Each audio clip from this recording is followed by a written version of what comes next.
And we are live with Spot Dodge, a live Nintendo podcast where every single week we react to the latest Nintendo news and talk about the games we are playing.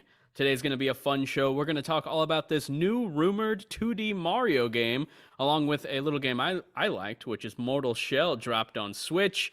And unfortunately, Ash Ketchum's long history is coming to an end. It's a pretty sad time to live in, but He's with gonna me die. here to cry with me is They're killing Mary them off? Stowe, Sick. social media manager and host at Destructoid. How you doing, Mary?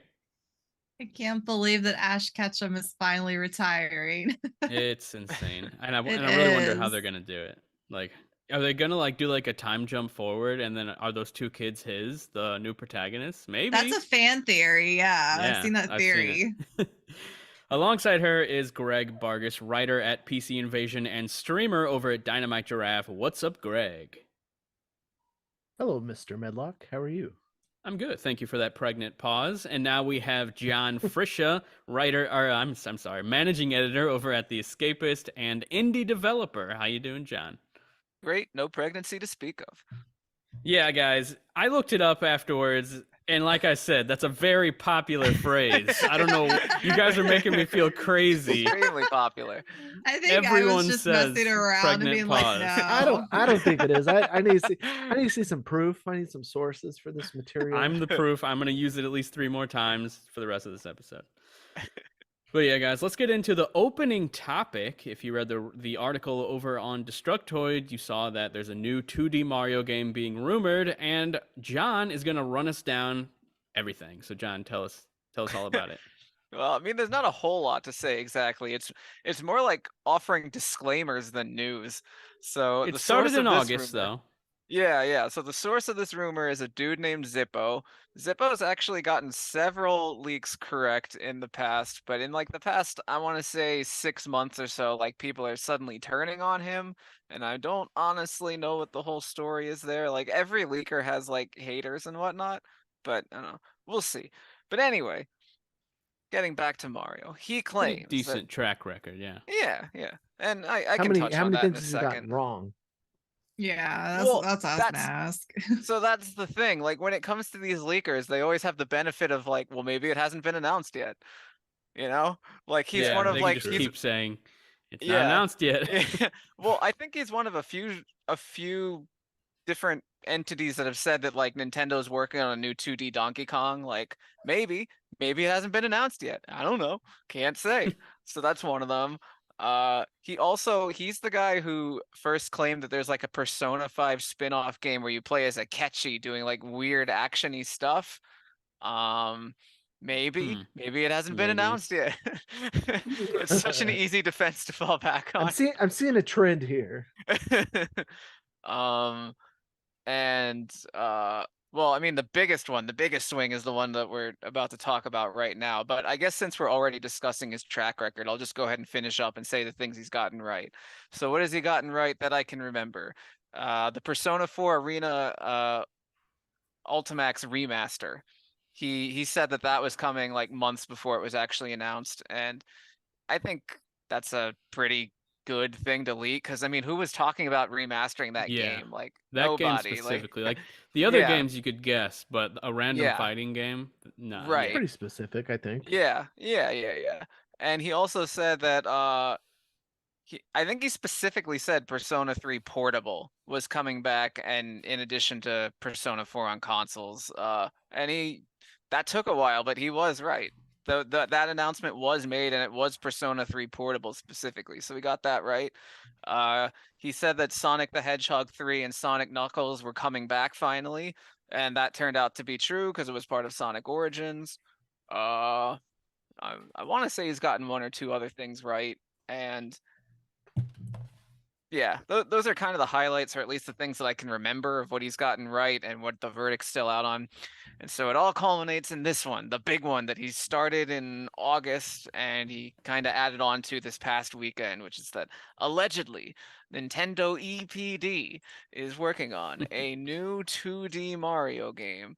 And I'm double checking something here. He says that it's basically by the usual Mario people. So he says Takashi Tezuka and Hiroyuki Kimura are producers on this game. That it's been in development for over 3 years, and development should be almost over. And it's gonna have basically the Super Mario Brothers 2 lineup. So you're gonna be able to play as Mario, Luigi, Peach, and Toad. And it's expected to release in the 2023-2024 fiscal year, whatever that's supposed to mean. Again, sure is useful when you use vague language. Didn't he also and say something about a unique art style that will surprise Right. people? Right, yeah. So Mhm. yeah, so he didn't get specific about it, but it's just there's a new art style. It might surprise some people, and it's not going to be part of Thank God. the quote unquote the new Super Mario Bros. Franchise that was like prominent on like the DS and whatnot. Um, I'm glad so though. it's I'm glad if it is, it's yeah, moving away I I'm from think that. pretty much so tired of everyone, that art yeah, style. yeah, Mhm. But everyone was like, played out on that. can we all like take a look at that at face value and be like, huh, weird. That kind of sounds like the movie. Those sound like characters in the movie. Yeah, I This mean, Yeah. is that's releasing true. Yeah. potentially near the movie. Like, I don't Right. know. To me, that says like, hey, maybe this is right. Yeah, and so when Zippo posts his stuff, like he'll post his leak and then he'll just sort of start rambling about stuff that he thinks maybe could be the case that usually has no basis in reality, and you can just disregard those parts completely. But yeah, he was saying that like it's kind of already happened that some things from the movie they're sort of starting to adapt a little bit of that. Like I guess Super Nintendo World's adapting a little bit of Mario movie's look, so like I guess it's always possible some of that could show up in a game, but I I'm still of the position I was in a few weeks ago. I can't imagine Nintendo changing its franchises to agree with a movie. I just Yeah, can't. no. So, yeah, Yeah. but yeah, that's more or less what he's leaked about this game. All right. Well, that brings me to what I have to say about it, which is I really, really hope it's a brand new, fresh, and exciting art style. I'm so tired of the new Super Mario Brothers art style. It was cool with the DS one, and then it was even cooler seeing it in HD when it came to Wii U. But then we got another one with the Luigi U, and then it got ported to Switch, and it's like, all right, I'm ready for it to move on because I recently hopped into it on Switch, the port, and I was surprised with just how bland it looks. Like in my head, it looked better back when I played it on the Wii U, and now I'm just like, oh, this doesn't look very good, especially in Yeah. comparison to something like Mario Galaxy, which has aged way better graphically. I would much prefer if they went with something like that, or even just something we haven't seen before, or the footage that we were just showing, and it's gone now. But this Mario Advance fan-made footage, it's like a beautiful pixel art game. Eric said, "Welp, the game crashed" in the chat. I don't what game. Oh wait, were you playing the game? I thought you were just using a YouTube Oh, video. That was Oh. oh, you Eric was playing. actually playing it. Well, I thought you Okie were just using a dokie. video, Eric. Yeah, What I would thought you? so too. It was Man, pretty that's good. called production value. Yeah, just play a Just- video. Well, But yeah, Mary, any thoughts on any of these rumors? What do you hope's real? What do you hope's not Mm, real? I I'm not a fan of putting too much like value into leakers. So I feel like people get way too crazy with it. But like mhm. it makes sense that with the Mario movie coming out, that a game could follow because it's like a good marketing strategy, you know, like you're gonna have the movie, it's gonna be very successful, it's gonna bring in the new like Mario generation, the new fans, you know, and then it's gonna be like, hey guys, here's this new Mario video game, and then people are gonna be super excited about it. They're gonna pre-order it, they're gonna follow it. And yeah, if they have like maybe it's not based on the Mario movie, but it just has a couple little elements that are related to it, it'll really kind of like connect, like I said, with maybe the more casual gaming audience and boost like the sales and stuff. But I personally would like to see more Paper Mario style. I loved like the new Origami King style, and I wouldn't mind seeing Mhm. like a 2D game like in that style kind of. That would be my personal preference. Greg, any That's thoughts? What do you? I'm all about this. I I've said this, just in a chat amongst ourselves, but Super Mario Brothers 2, for whatever reason, is one of my favorite games, just because probably my favorite Mario game, just because of how different it was. The whether or not you want to argue what the adaptation of it was previously and turned into a Mario game or not, or whatever your position is on that. Regardless, it's still a Mario game. Still has elements that are found in other Mario games. I love the soundtrack. I love, being able to choose between different characters. But I think the thing I value most is Nintendo's ability to be a fucking just marketing machine. Like if they started discussions, like I was just trying to see when the film was being originally talked about or put into production, and it says production was potentially started around 2020, which means they already had an idea of what they wanted the movie to be, and then at the same time they're deciding what this game, if it does have any crossover elements, what that should be. But if there's some different art style, I said my dream game would be somewhere around like the art or the art direction of Link's Awakening, which to me puts the Switch in a position to performance wise not be able to handle that. I don't know.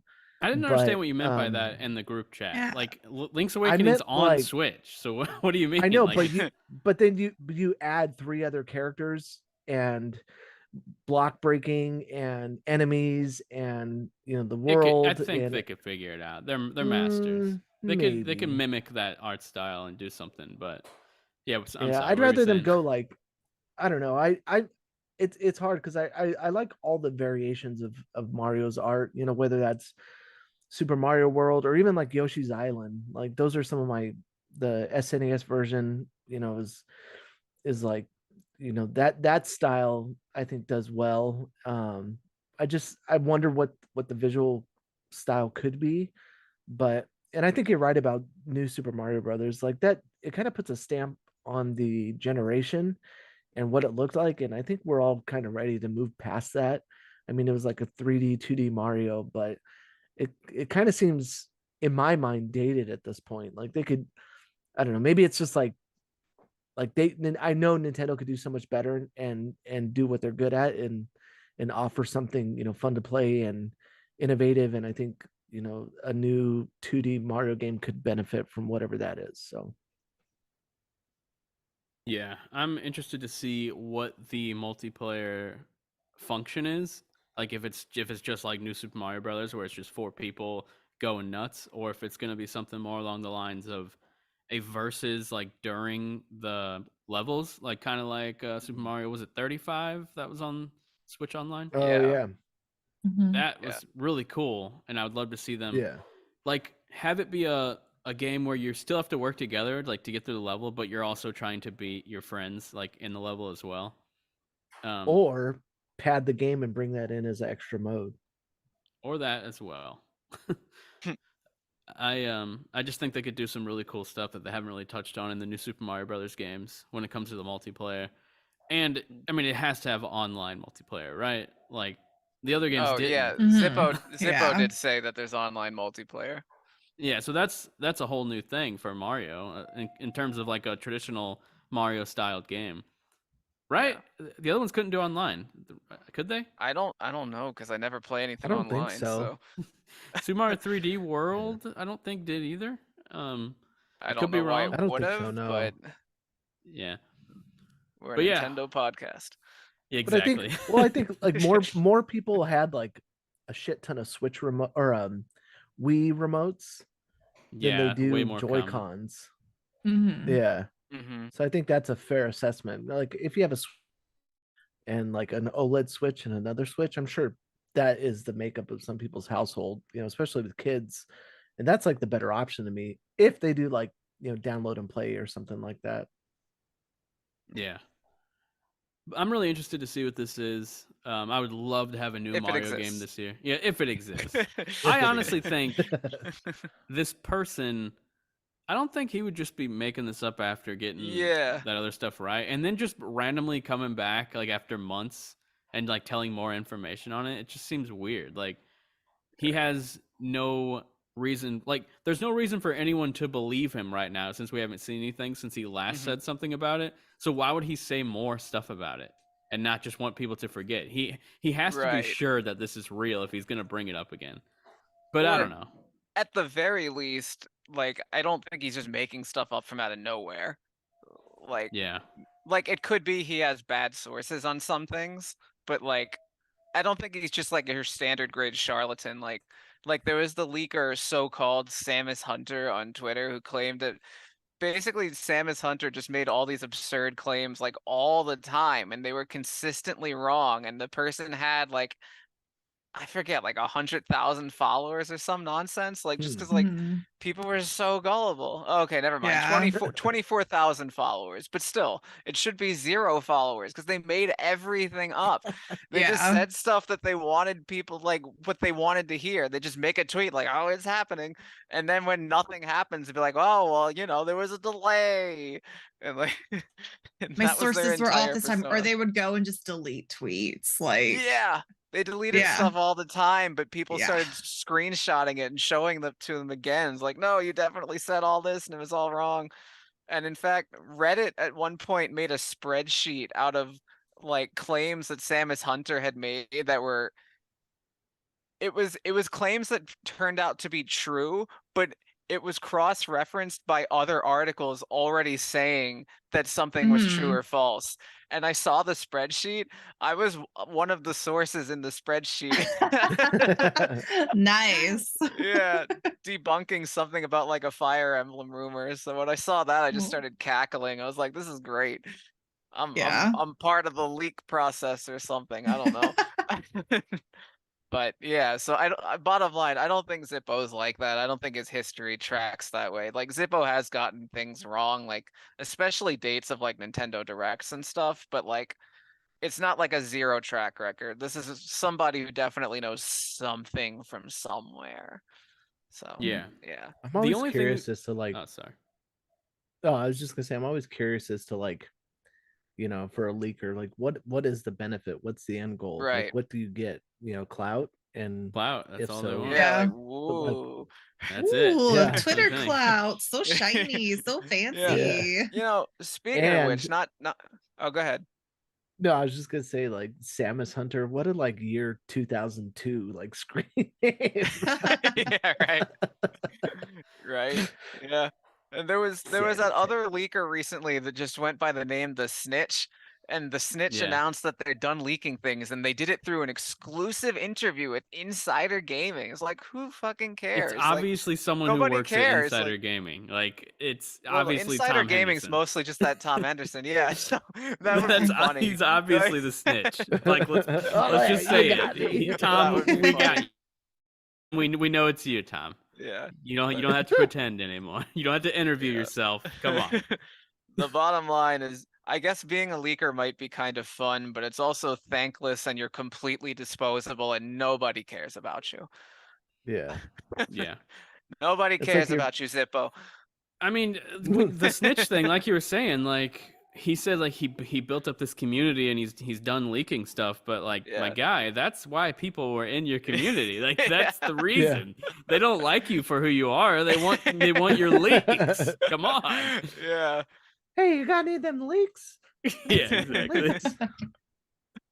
I mean, But- I'm even in that what's it called? That Discord. Discord. And it's pointless now. Like, I'm just gonna leave it because there's Yeah, no point. right. Yeah. Leave it right No now. offense You to the won't. guy. I mean, Do it. absolutely no I offense. mean, like, complete offense to that person specifically. because no one knows who it is, and we never will. Tom, wink, wink. But real quick, How does- before we move on, I want to give my 2 cents on alleged Mario game. I just want like an actual 2D Mario. I just don't want any like 3D graphics. That's really all I care about. Like I want So Super what we're Mario seeing World on screen 3. right now, basically, Yeah, I gotta click to see what it is. it's Oh, a fan-made yeah. game that looks incredible, to be honest. Yeah, that is pretty cool. Yeah, so like, yeah, maybe like a higher res version of that. Like, it doesn't have to be pixel art, but at least really beautiful hand drawn. And I just Yeah. literally want them to call it Super Mario World 3. That would be amazing. That's really all I Um, want. Do you remember the Advance games? They were like Super Mario Advance 2, Super Mario World Brothers 3, or something stupid. It had like 2 names. Like, Super what was the Mario point of that? Advance was, I think, the second one, and then 2 was, I think, Super Mario World. And they just I called think. it Super Mario Advance, Super Mario World. Like, what? It Yeah, had 2 yeah, names. and then there was the third one, which was that Super Mario? I don't know. It's too much, man. It's been years, but Yeah. Nintendo's weird. Okay, no, I okay. wanted to. It was called Super Oh, Mario go ahead. World, Super Mario Advance 2. Like, Okay. what? Oh, that's right. All right, and the third Advance 3 was Yoshi's Island, which is Super Mm. Mario World 2, and then Super Mario Advance 4 was Super 4. Mario Brothers 3. Ridiculous. Like, what are they doing over there? Utterly brazen. They're just too Yeah. advanced. Yeah, Sort of thing only Nintendo can get away with. exactly. Awful naming. Yeah. Now, I do want to bring up the comment though. Franco in the chat said, can I say that for the players that there are no benefits? It would be nice to be surprised not to know about these rumors, and I agree. Like, Mhm. I don't necessarily even like. I have and I'll report on like rumors and stuff, but like once it's been picked up by a lot of people, but man, that kind of just spoils the the reveal. It's like Mm. this could have Yeah. been something great, and instead I get like a grainy pixelated picture from some box art someone clipped from a Target, stock room. And it's like, that's not And those are fun. always fake. Yeah. Like I like fan theories, and I like healthy, I call it healthy speculation, where it's like we're taking all of this with a grain of salt, like my whole Midna theory thing for Tears of the Kingdom. I am very well aware that she could not be in that game, and there's a very low chance, but it's like it's just a fun like fan theory. But then like people take these rumors and these leaks and they run with them, or like they leak it in, like you said, a very grainy, boring photo, and it's like, well, I would have preferred to have been surprised by like a really cool trailer than like a Yeah. 30 pixel reveal. photo. yeah. But what can you do? When I used to work at Target, they would send us like plans for the end of the year, like for especially Black Friday, where all like the sales end caps were going, and they would keep it under wraps because sometimes Nintendo would have like a bundle or whatever. But until I left there in like 2014, I think 13, they still used an original picture of the Game Boy, like 80s box art, in place of like the Nintendo stuff that was going to be displayed there. You didn't know what it was, but it was Nintendo. But whatever they sent us to the stores, were like, oh, this is what this sales end cap's going to be for Black Friday deals. But it was always just a giant picture of a like Game Boy box that they use for marketing. I was like, what the fuck is this? Also want to say I've been muting myself a lot because my kids are going crazy upstairs. So if I don't talk as much, that's the reason. Just so you guys know. But yeah, any other thoughts on the new rumored 2D Mario game? I really hope it's real. I think it's time we had Yeah. a new Mario. It's been over 5 years now. Like, Mhm. yeah, Since 5 Odyssey, years. yeah. I mean, last there was Odyssey. Odyssey, Bowser's yeah. there was Bowser's Fury, but like, Yeah. yeah. That was like an Even that. add-on. Yeah, I mean, that very much felt just like an appetizer for like whatever the next Odyssey is, And I'm sure this 2D game will feel like an appetizer for whatever the next Odyssey is. Yeah. Yeah, well, I don't know. Just give me But yeah. something, Mario. Yeah, it's Yeah. time to get Zelda and Mario back, and hopefully on a more powerful Switch. I think that's something a lot of people have been wanting. I personally don't even mind the current Switch, to be honest. I used to care, but at this point, it's just like it's kind of funny. Like, it's so what? We're playing games at 720p, 30 frames per second. It's not the end of the world. I just want to But, punch you for saying that. It's not a big deal, Greg. It's really It came out the same time as the iPhone 7. I looked it up, and it frustrates me that people are iPhone like, 7. yeah, what if I got you an iPhone 7? I'd be like, hey, I know you shattered your iPhone 14, but here's an iPhone 7. Enjoy. Imagine if I still had okay, now that you put it that way, if I was still using an iPhone 7 right now, I'd probably want to kill myself. and now we just got demonetized. Damn it. God. But yeah, so since you put it that way, Greg, yeah, it's time for a new Switch. The hardware's old. Give us something that's like How did that turn so quickly? give us something that's like I hate 3/4 that people complain about it. 3/4 of what the Steam Deck is. You know what I mean? Like just a little more power. Like just give me 1080p and a really solid 30 frames. That's all I need to be happy. But they rarely hit that. That's the problem. They rarely hit 1080p and they rarely hit 30 frames. So but for I think Nintendo the games, Crisis Core on the Switch technology's is like there. 540p or something. wow, jeez, on the TV. I'll check again, but Wait, at least what? like on like when you're playing handheld, at least. Okay, that would make more sense. But I'll look still, it up. But yeah, and then it's so strange because like when I play a game like Smash on the Switch, especially like the OLED model on the screen, I'm like, damn, this game looks good. Like it's like 720p resolution, like looks nice and crisp, 60 frames per second. It's like beautiful. And then when you play a game like Vampire, which I own on Switch for some reason, it looks like a blurry throw up mess. It's like, what the hell is happening? Oh, okay. Sorry, I lied. Okay, Crisis Core is 720p on the Switch, Okay. and Well, that's we're good.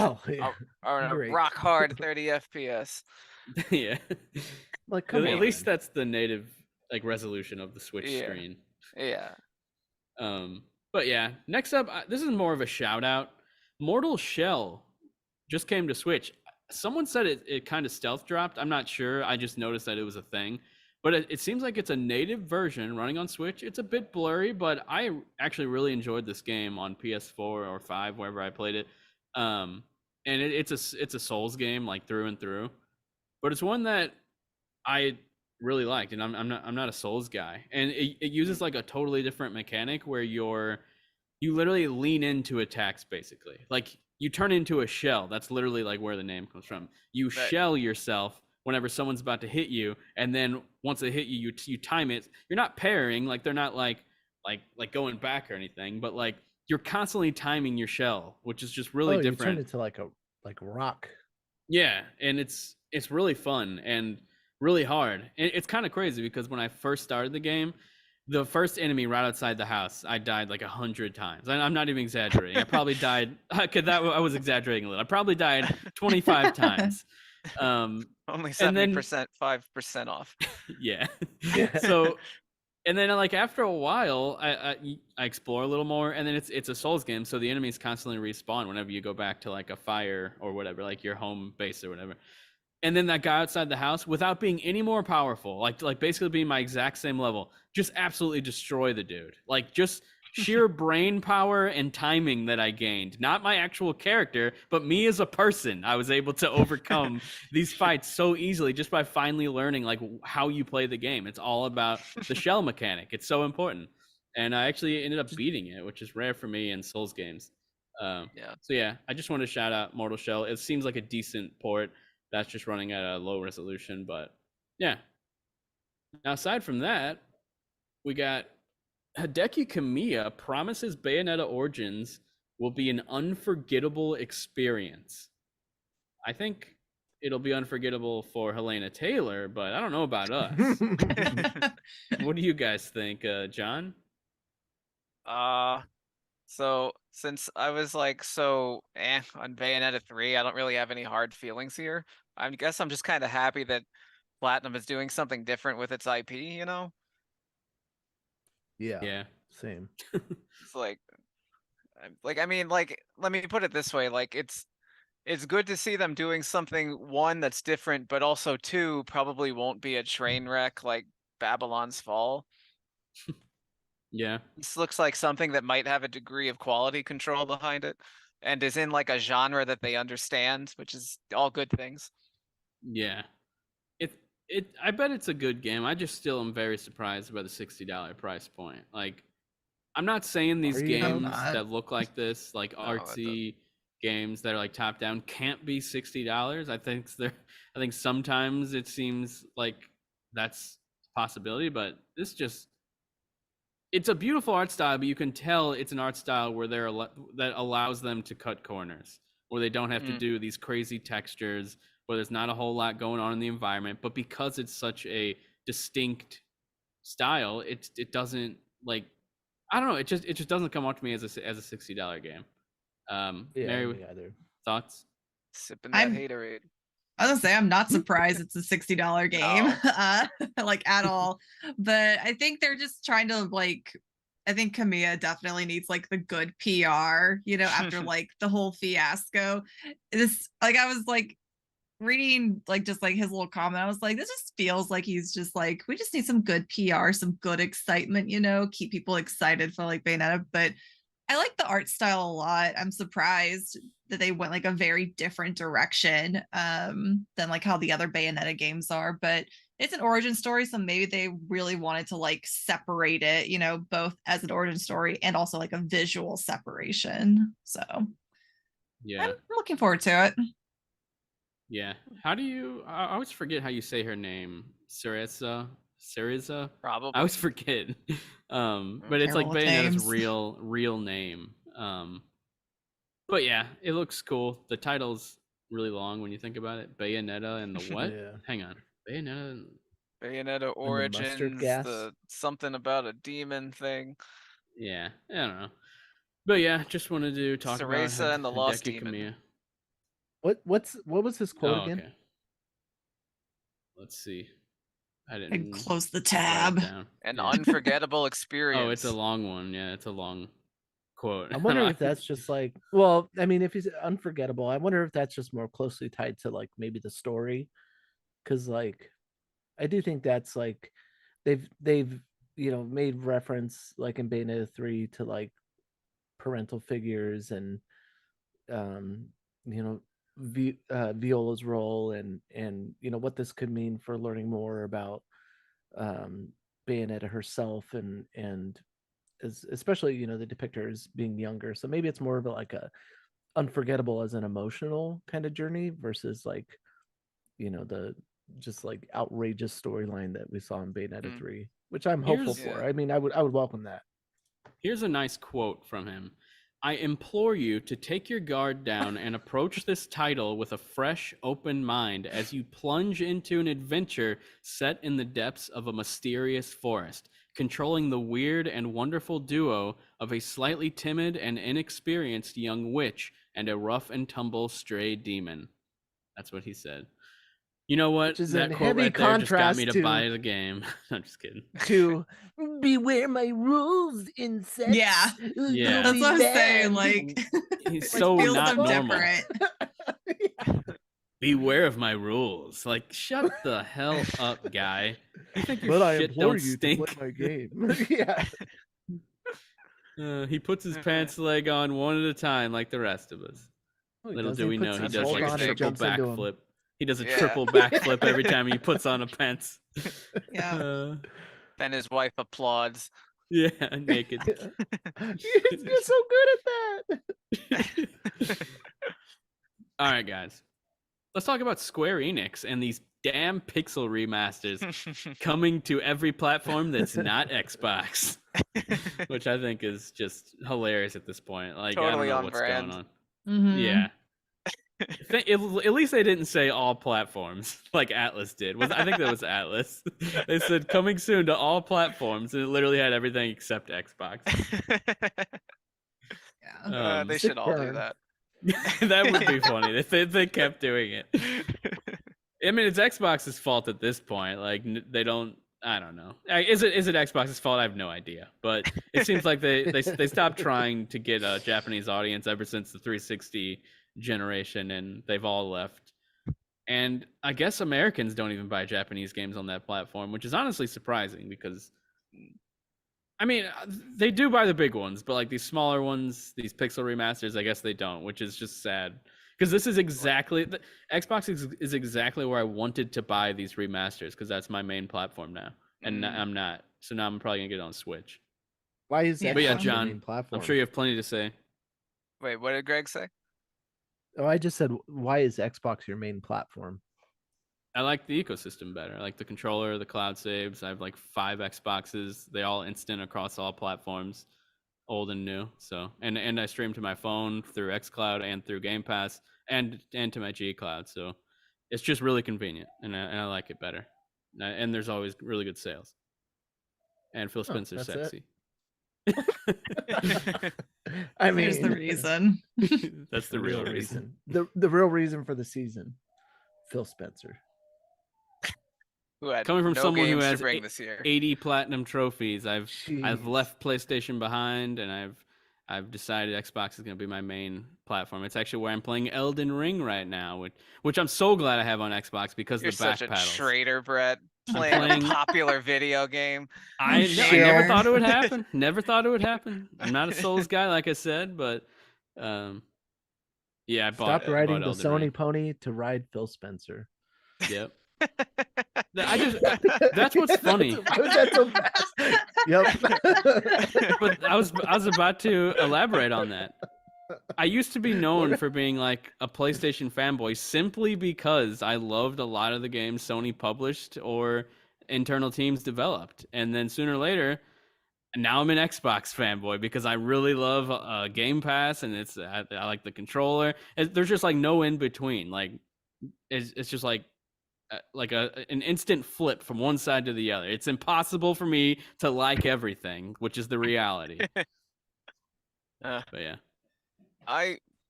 With Xbox, like, I would love to just see Microsoft's like demographics data on what their audience looks like, because we're seeing now like some things get Japanese support, and then there's some really major things that you'd think would make perfect sense to go there that just don't. Like, to this day, Final Fantasy VII Remake is still not on Xbox, right? Yeah. Pretty sure, 90% sure. Yeah. I think that's a Sony thing. I maybe, like, yeah, you're right that there's stuff we don't know there, and like the what is it, no, Final Fantasy 16. We know for sure that has 6-month exclusive to PS5, a console exclusive to PS5. And I'm sure it'll end up only coming to PC after that, not even Xbox. Yeah, that's what I'm wondering about. Like, yeah, like when will Xbox come into the equation? Will Xbox come into the equation? Like, you'd think that wouldn't be like a topic that has to be discussed, but these days it is for some reason. I know, it didn't used to be like that. Like, these games just started coming to Xbox during the Xbox One generation, which was their worst in terms of everything. Their PR, their sales, their games, like everything was console worse, design. but it was still getting all of the frickin' games. But now with the series consoles literally thriving way better in Japan, let's be real, which not good by any stretch, but much better in Japan, and doing really well in the States, which is where a lot of people would buy these games. And I'm sure a Japanese game like Elden Ring sold really well on Xbox. So that's why I'm surprised when a game like Final Fantasy 16, that Square even takes that bag, like, from Sony. Right. Like, because like I was saying before, 20% or 25% of Final Fantasy 16 sold on Xbox. Or not 16, 15. Not 16. My bad. Okay. So, and that's a pretty big chunk. Like, that's a hefty chunk of change from a platform. They definitely made their money back in terms of the port to Xbox. So that's why I'm just surprised that, like, we see these major Japanese games. I guess not major. Okay, the Final Fantasy games are a Sony deal thing, but like the other ones aren't that big a deal in the grand scheme of things. Like these Pixel remasters and the recent Mega Man games that aren't coming to Xbox, but they're coming to everything else. But have we seen like a major Japanese game straight up skip Xbox that didn't have a marketing deal or anything with Sony? I'm trying to think. Yeah, I don't know. I'm not prepared for that question. I got to think about that. Yeah. I had heard this is Chinese. I I thought for believe, sure but John would like know right away. I had heard that what's it called? MiHoYo originally wanted to work with Microsoft and Xbox, and Microsoft turned them down. Like freaking idiots. Like if that rumor is real, that was the biggest mistake they've ever made, along with turning down Spider-Man from Insomniac, because they also turned from that Zippo? down. Did Zippo leak that? No, I heard it on a podcast. Yeah, so if those are real, then yeah, that was a huge mistake. But it seems as far as major AAA Japanese games go, they're getting most of them. But still, missing out on these smaller ones, man, get them for the fans. Like, if you have to pay Square to even port them, do it. Like, I can't, like, I can't imagine these tiny ports of these literally 10 megabyte games would be that hard to port to Xbox. I feel like it'd be the easiest port job ever. It is so strange to me that they're not coming to Xbox. It just makes It no is sense. very odd that Xbox isn't part of this. And I genuinely don't know what's going on there. I think it's Especially- hilarious though. it is funny. Don't get me wrong. I think it's hilarious, but Yeah. as someone who's made it my main platform, and I'm playing games like the Tales games and Persona now, I'm playing them all on Xbox, and it sucks whenever these smaller games just skip the platform. And then we don't get Final Fantasy VII Remake yet, which was supposed to be a year exclusive. Well, why is it not on Xbox now? I have no idea. But then we get Crisis Core randomly. Like, what? It just doesn't Yeah. make sense. Their choices are I so just weird. feel like there's been like a big culture shift though between the Xbox One and the Xbox Series now. Like, and those were probably business relationships that they built during that time frame when Xbox just kind of dropped the ball on everything marketing about its console, and it's like, who would not go with Sony during that time? Like, it's you have the number one selling console, it's selling gangbusters, and like, where are your headquarters, where are your relationships being built, and it's like, where's the these types of games traditionally gone, and it's not with a company built by Bill Gates in Washington. I don't know. Yeah. Yeah. I don't know. It's strange. Man. It's because they're obviously making strides to make a difference, getting Persona on Game Pass and all that stuff. Mhm. I just remembered one more crazy monkey wrench in all this that doesn't help explain anything. It just makes this whole situation even weirder. Octopath Traveler. But oh my That- god! Oh that yeah. came to that came to Switch. And Then Xbox. it got a PC port. yeah. It came to Stadia. Last year, it came to Xbox One. It has never come to PlayStation 4, but Octopath Traveler 2 is already announced for PlayStation 4. Not coming to Xbox. Not coming to So- Xbox. That is hilarious. That's Guys, this is what I think the deal is with that. And John, let me know what you think about this. Mm. They made a deal with Xbox because Xbox has been obviously making an effort to get more Japanese content on Game Pass. However, one of the stipulations probably was Xbox told Square, you can't put this game on PlayStation while it's on Game Pass. It's still on Game Pass. The first one is. So maybe whenever the first game ends up leaving Game Pass, then it's allowed to come to PlayStation.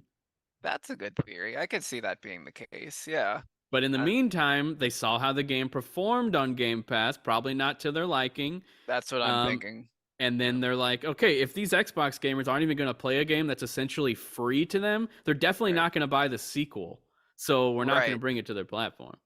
Yeah, and I think that gets at the same reason why we're not seeing the Mega Man Battle Network collection on Xbox. Like, it has to be a case of these companies aren't stupid. They're doing market research of some sort, and they're using data we don't have access to. And if all of these extremely Japanese games aren't coming, they must have data to show that the support isn't there at the level. Like, Yeah. I just think about, like, I'm probably literally, me and people like me are probably the reason this is happening.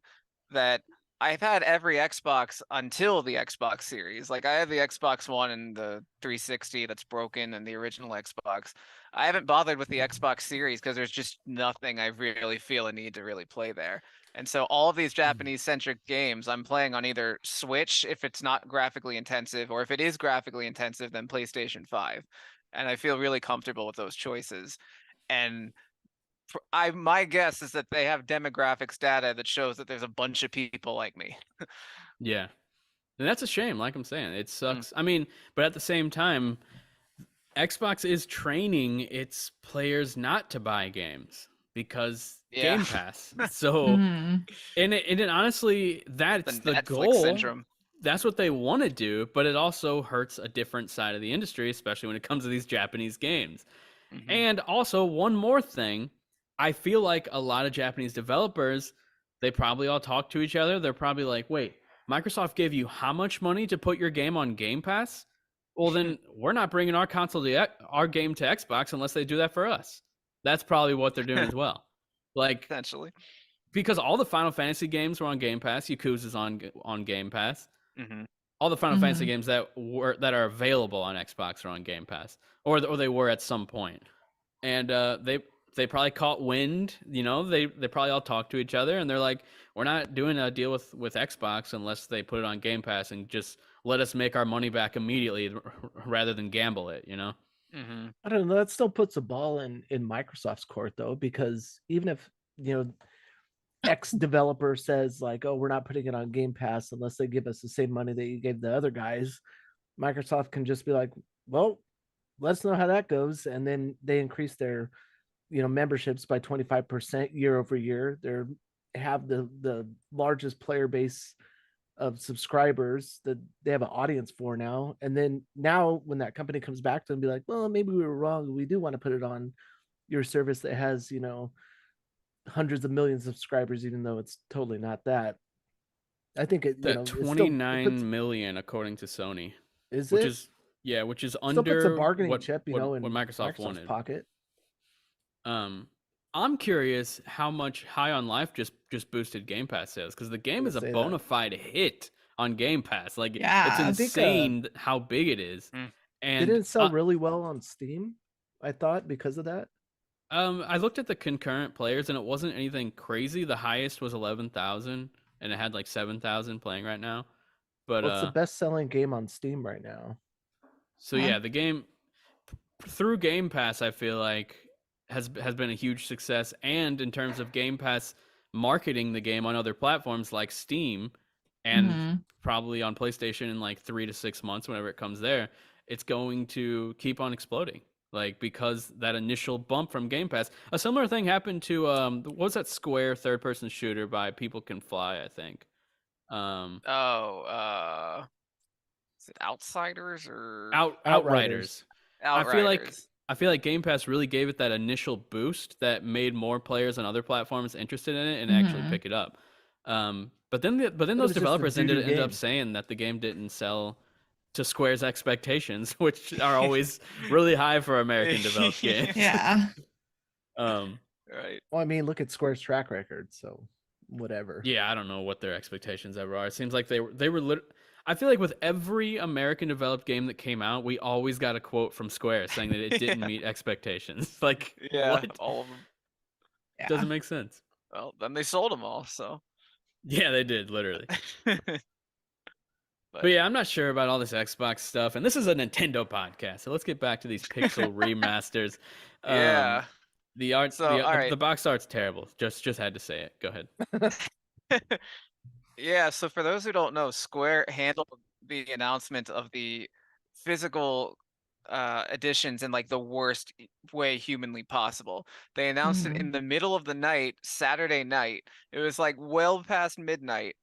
And all of a sudden they release a blog post on their website that's like, hey guys, come pre-order the Final Fantasy collection on Switch and God. PS4.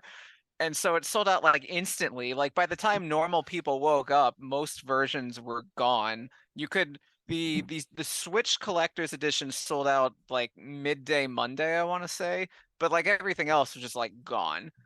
Yeah. So it was Like even the standard editions are gone. Like yeah. that's Oh yeah, insane. the standard edition sold out first. Yeah. And for like literally a few minutes, they actually came back in stock out of nowhere today, and I think the standard sold out in like 4 minutes. So yeah, God. so like it's funny though. Square sold everything though, so like they don't learn. They've already made all their money, and they have these absurd, exorbitant shipping costs. It's like over $20 for ship one thing. What So the hell? yeah. Cool. And also, the standard version of this game was selling for $75. This is 6 old pixel game. That's So they can do hand insane. deliver it to you? The Yeah. standard They better. version, Standard $75. Yeah. So with shipping and with like sales tax in most states, the final price ends up over $100 for 6 games that are around 30 years old. That's the Square magic. That's the Square Yeah. I know and love. And so then the collector's edition, when you factor in sales tax and shipping, that's around $300. Oh my And lord. That collector's edition was $300. with the shipping and the tax, yeah, just about like a Okay. little under 300. But like, you said like 20 bucks shipping, 30 Yeah. bucks. That's Yeah. still over $200. Yeah, I think it's 240.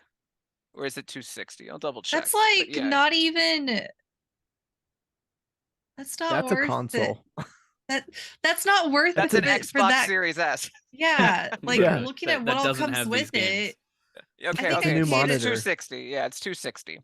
I paid around that for. Okay, hold on. How much did I pay for Resident Evil 4 remake, which comes with a statue? Yeah. I'm just. So- That's insane. What the Yeah, fuck, yeah. man? So Now again, about this box art, you see, they do this stupid looking green drop shadow over Pixel Remaster. They give it like a green outline, and it does not match anything. I don't understand it. Like, Eric, can you put the box art up on screen? It's so ridiculous and barren, Enhance. and I just don't get it. I don't get what they were thinking. I don't know what they're going for. They should have not had the green drop shadow on the words Pixel Remaster. They'd be better just black, because it looks stupid. It looks like something I would do in like Like in fifth in a grade. thumbnail for a video. I hate Okay, it.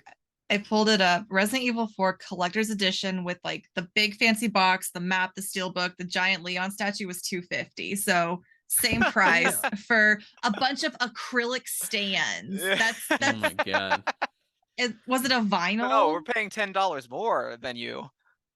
Oh yeah, you're paying more than me for a vinyl and some acrylic stands. All right, let's get specific here. There is 2 vinyl Vinyl. discs. Okay. Two. 2 disc My picture bad. vinyl. Yeah, like Two. it's not merely one. That would be a silly It's purchase. double. But Okay. 2. Yeah. And there's an Okay. extra special box. There is those special figurines that you mentioned. There's a lenticular sleeve to put the box in, and there's a new book of the new pixel art for the game. So I mean, obviously a much higher value than a statue. Of Leon Kennedy. With that dump truck, right, Greg? Yes, sir. Daddy But- Leon. Yeah, I don't know what Square's thinking. I ever. think the lenticular sleeve looks okay. Not I great, think you just but like okay. saying lenticular. Yeah, It's- that's what I think. It's a very weird word. Very I don't know what it specific derives from. Yeah, Say it again. Give it another San rip. Diego. like I mean, I know what they're going for. Like Pixel Remaster is in the name. Like they want to show off the pixels, like in the same way how like the original NES games would literally show you the pixel art of the games because they didn't want to mischaracterize what the game looked like Atari did. Kind of that same principle here. It's like, here's the new pixel art. It's remastered. But like, just from a graphic design perspective, it is thoroughly underwhelming. I'm waiting until these games are at a brisk $15 on PSN, where I will buy on PS5 and remote play to my phone and play them in bed. Well, my- I'm that's sure my- you'll be happy to pay $15 for them individually, all 6. I hope not. That would be terrible. That logo looks like booty. The thing is I've literally already bought all these games on my Vita, but I want these versions now because of all the quality of life stuff. Yeah, I have. Well, yeah. So I asked for all the games on Steam for a birthday present the year they came out, and the reason I asked for them as a birthday present was because I knew I would buy it on Switch. I knew I would. So I wanted to have my dignity by being able to have it on both platforms, but only pay once. But I still lost my dignity because I ended up buying the collector's edition for almost Still $300. Oh But, my you know, god. But Insane. it- You're a just- madman. it feels right though to have all this Final Fantasy on one machine. Like this is like destiny. So Final I'll Fantasy live is with like it. one of my biggest gaming gaps where I've barely played any of them. So I'll sooner or later play through all of them, hopefully before I Yeah. die. And Yeah. thankfully I- they take like 6 years to come out, so I'm definitely gonna catch up at some point, you know. Yeah. At some point. Yeah. So yeah, At- that's the upside of like long development cycles now. You can easily catch up in a franchise. Very true. At the least, just make sure you play 6. 6 is Yeah. the best. at the 4 very and least. 6 are the ones I hear are the best all the time. Yeah, 4 is awesome. And I mean, honestly, 5 probably has the best raw gameplay by like a wide margin, like maybe even compared to like all the modern games. 5 has like spectacular gameplay with its job system, but 6 is like Final Fantasy Jesus though. All right. Amen. Yeah. Well, guys, Yes. Ash Ketchum and Pikachu are retiring from Pokemon after 25 years. This is pretty nuts. Being a fan of Pokemon pretty much my whole life, dips in and out of interest over time. Like sometimes I'm really into it, sometimes I don't think about it for 2 years. But either way, it's pretty sad seeing such an iconic character be just sort of retiring. Like it's weird. Yeah. Like you don't see Goku is. retiring. You don't see like you Never. don't see them Well, killing off yeah. iconic characters or something in The Last of Us. You know what I mean? Put that Put in there. that in there. It's But- just it's strange. He's like and Pikachu are both Yeah. like you look at them and your grandma can tell you who they are. So to bring in Mhm. new characters out of nowhere, it's weird that they don't just have him keep existing in perpetuity forever. Well, I Yeah. mean, I guess he could as like a background character. Yeah, he'll probably still have merch, I'm assuming, forever. Oh, for sure. Yeah. Although I think actually it's the more way of like. Oh, go ahead. I was gonna say the way that Brett phrased it, I kind of started thinking about this question from the opposite angle of like, why did Ash stick around as long as he did? Because I I mean, think he was because kind of he's an like- anime invention. He's the Goku of the franchise. It's Mhm. like if they tried He's to the leave guy. Goku behind, they can't. Like they obviously were setting up Gohan to take over, but they ended up never doing it because Goku's Goku, and you don't Yeah. do that. So that's why it's Apparently weird. That Ash is not Goku. yeah, I guess not. I was gonna say there's some. I feel like there's some symbolism with Ash though, and it feels weird to retire him because, in my mind, he's always been the face of the franchise, but it also like, I guess in a sense represents the kid inside, everyone that plays Pokemon Mhm. or the kid in all of us, and I feel like that's he that's the never grows real- up. yeah, that's the real Yeah. like sad part about it is like, he's gone. So you're saying that the whole anime is a metaphor for the man children that continue to play the series and need to get a life. Yes. Yeah. But here's the I was- thing. Maybe not quite like that, but Here's the thing. They're still doing 11 more episodes with Ash, and unfortunately, they're obviously all going to come out in Japan first. And I wish I could experience these 11 episodes, like actually tune in every week and see how they're going to end such an iconic character, because they showed a picture and it's people from the Indigo season. Yeah. It's everyone is in this poster for the last like episodes of Ash's adventure, and I'm like, oh man, what are they gonna do? Like, but it sucks that like the Japanese stuff comes out way sooner because it's all gonna get spoiled for me, and then I'm like, there's no point in watching it. But John's like, the kill him, same thing kill him off. happens with Give him cancer, Dragon Ball. murder him. It happens with Dragon Ball, and I'm just sad because I wish the English dub came out at the same time, but it never does. And I mean- do not like watching subbed. Maybe they'll bring it back like Seinfeld style, where like Ash is on trial for something, so they bring back everyone in the whole No. franchise as character witnesses. Don't do that. What a I'm disappointment. thinking, end to I'm thinking they might do Epic. something like that, but not as bad as Seinfeld did it, because it really wasn't very good in Seinfeld. Oh, I thought it was perfect. I loved the end. I thought it was just kind of I hate silly, it. but yeah. Eh. it got received very negatively, and I usually Yeah, it don't did. fall in line with a lot of negativity. But I thought they could have done something more heartfelt with just the core cast instead of bringing back everyone. But like Seinfeld was never sentimental like that. That It could have that's, been like, though at the It very end. didn't want to be though. Yeah. It just wanted to have like these crappy people get some comeuppance for being weird Crappy. jerks, and then it ended. Yeah. But anyway, we'll save that for You're the saying Seinfeld Ash podcast. is Jerry Seinfeld. Yeah, But he's yeah. a monster. It's got to be stopped. But yeah, I'm curious to see how this goes. There's also, I think, 2 more movies that were already in production that still have to come out with Ash. So Oh my God. it's not really the end yet. It's still going to be a minute. I think there's actually 3 different things happening with the Ash character right now. But when he finally does say goodbye, which I'm assuming is the end of those 11 episodes, I'm not actually no, I think it's starting soonish. I can't remember, but like sooner or later he's going to say goodbye, and it's going to be sad. And it's already been sad. Like both voice actresses for Ash, there's only been 2 in the United States over the past 25 years. They've been posting all about it, and it's just been so sad. And guys, I went down the rabbit hole. I went down the rabbit hole and found out everything about voice acting behind the scenes with Pokemon. And let me tell you this. They really had the audacity to do 6 seasons. Oh, wait, no, 8. Yeah, 8 seasons, 6 or 8 of Pokemon with this cast of people, and then just randomly, out of nowhere, say, we're not going with that production studio anymore, so we're going to have to recast everyone.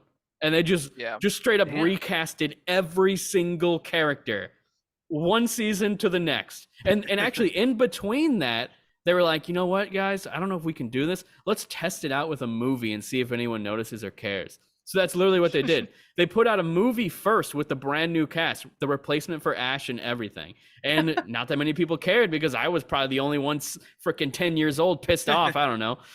But I didn't actually know back then, but I'm sure some people were mad, but not enough people were mad. And they just went along with it. They went with a new acting agency. All the people got fired. You can find old posts from new and old voice actors in the Pokemon forums now. Like a lot of people have like archived them, and I was reading them, and it's like there was bad blood. It's like I got replaced. Like what? I'm the one who created this character. Like Ash was iconic because of the original voice actors, and I gotta say the original is way better than the newer one. Obviously, the new one's fine. She's been doing it for like 18 years or something crazy like that. So you got to respect that. But still, the OG just getting replaced, and she still posts being Ash all the time, like on TikTok, on Instagram. She loves that character, and she celebrates Pokemon almost every single week. She's posting something Pokemon related, and they replaced someone who cares that much. It breaks my heart. I hate it. And then never in the last 18 years have they thought, you know what? Maybe we'll just filter in and out. Like if we do a Pokemon movie, let's bring the old voice cast back. Like like we said, no one's gonna really notice or care. We'll be paying tribute to the OGs before like things got weird and we had to replace them because we wanted to save money, which was the actual real reason. And they can still have their moment and be all their characters in a movie or a spinoff. Like they've done spinoffs that don't even have Ash. They ended up bringing back like 2 people. One played Surge, the gym leader. He got to return, and then like one other one I can't remember, like or maybe 3, but every single person though, Brock, Misty, Nurse Joy, Ash, all replaced in an instant out of nowhere. They were dumbfounded by the whole situation. They did not understand it, and then now 18 years later, they've never recasted anyone apparently. Like they've kept this crew ever since that split. Unlike every other Japanese to America voice acting agency where they just constantly replace people, they've mostly kept the same exact people ever since 2006, which is crazy. But they've done that, which is awesome. Don't get me wrong, but why replace everyone who created the characters and made them iconic for like 6 or 8 years and then just keep the new people forever? Like it's just weird to me. So yeah, so I had to rant about that. It really stuck with me, and it bothered me so much, especially because, man, you can see the videos of the old Ash actress. She loves that character. She still celebrates being Ash, being original Ash, as she always says, #original Ash. And it just sucks. I watched her talk at New York Comic Con. I wrote it up for yeah. Really? Nice. She was really cool. Aww. Yeah. And the new girl seems really cool too. She put up this emotional video. Yeah. That was really sad. And I get it, man. Like she was Ash for 18 years, which is crazy, but both Ash voice actresses are probably feeling some emotions. But still, I'm still mad about the whole situation, of course, because I'm me. But yeah, so any thoughts before we move on to the next thing? Sorry, I just ranted for so long. I didn't realize I was emotional until I saw like the newer voice actresses TikTok like recapping like her journey through the role, and I was like, Oh, now I'm getting emotional. I didn't realize I felt this strongly about like Ash's retirement, but like I also like grew up like waking up Saturday morning early to sit in front of the TV to like watch the new episode of Pokemon. Like I Mhm. like that's how long like I've been like a Pokemon fan. And like I haven't watched like the newer anime stuff. I kind of like drifted from like that part of the franchise, but now I'm like, well, now I gotta see like how it ends. You Yeah. know, it's a huge moment. And I kind of like want to try to like it's a crazy effort, but I want to try and like watch everything at some point in my life.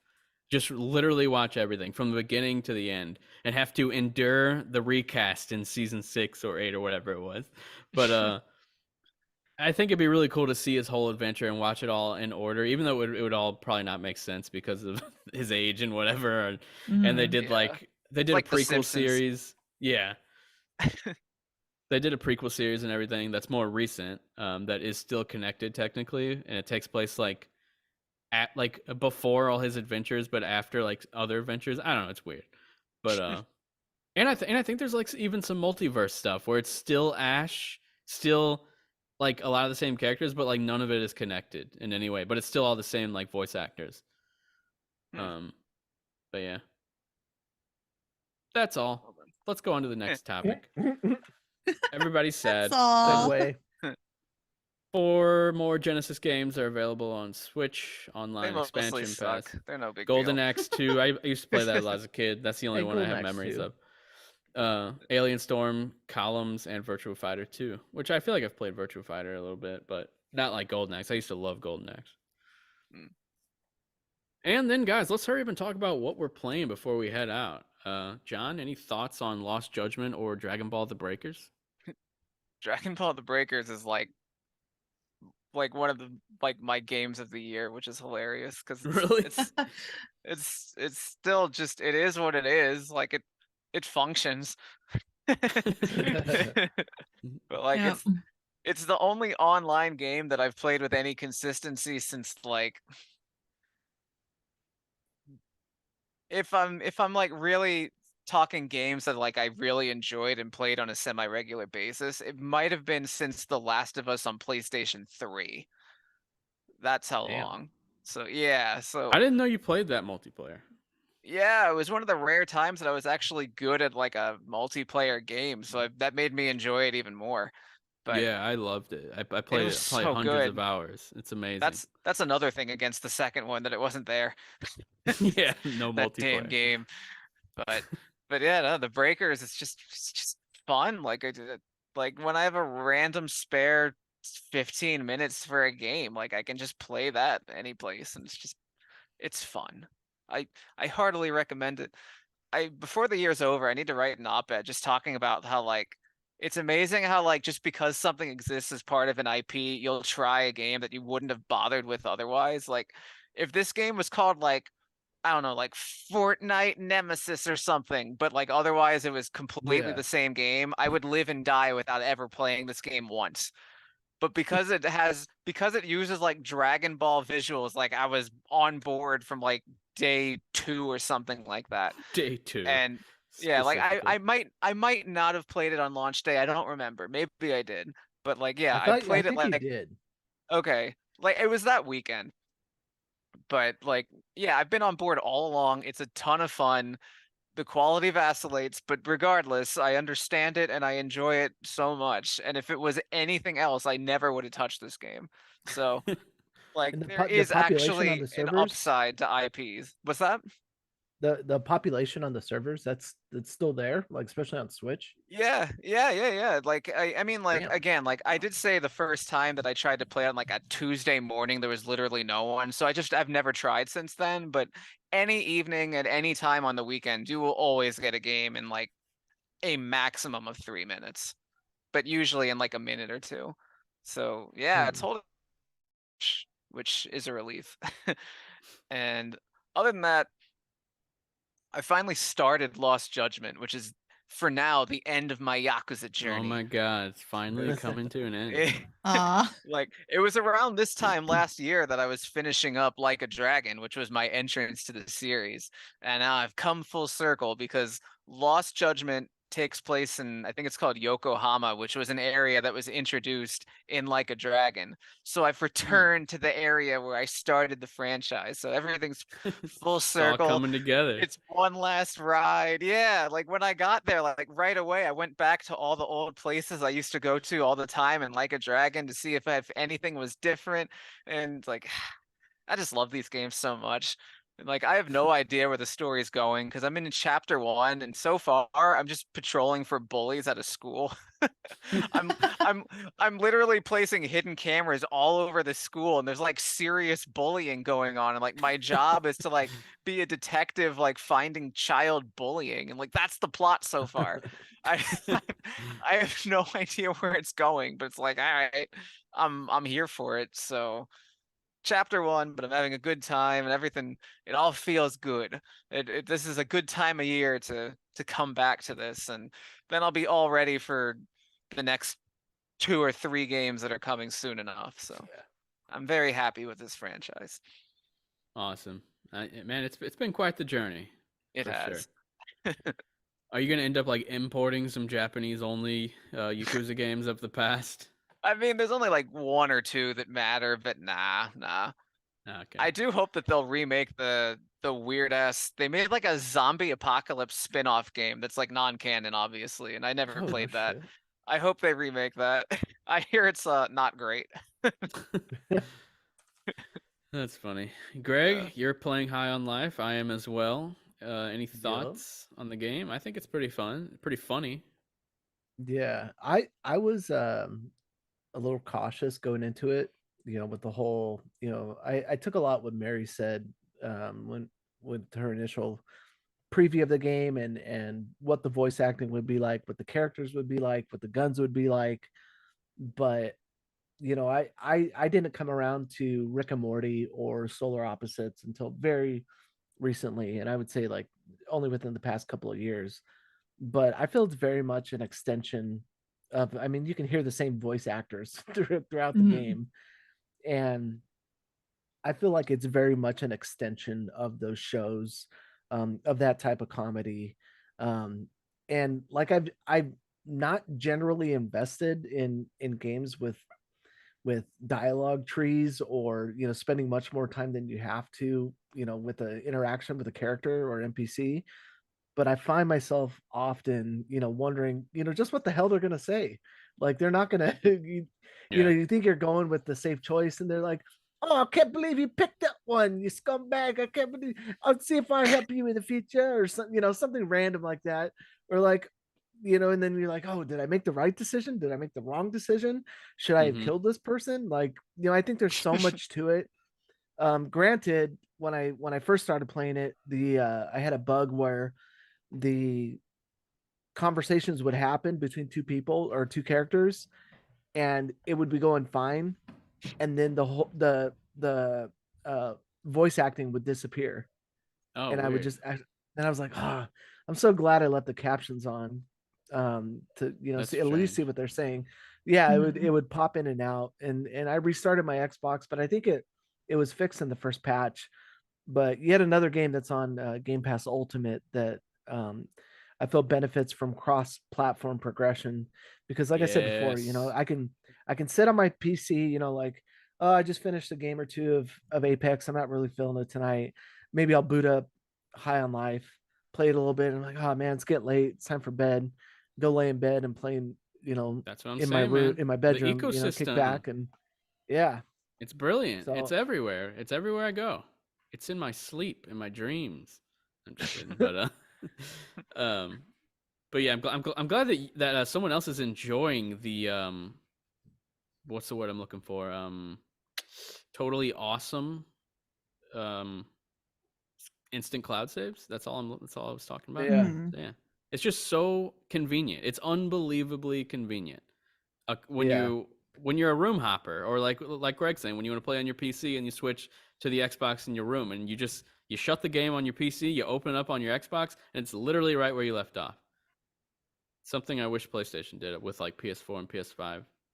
But those saves can't even Yeah, talk to each other, unfortunately. yeah. And they're not instant. You have to manually upload them to the cloud every time you're done playing, and then it's a hassle. Yeah. It's cool. I literally feel like I'm on like a space adventure. Like you're Mhm. learning new things about like every area that you go to. You get a couple new abilities, and you're like, oh, it's not so much like scripted like a game. It's more, I think, scripted like a show.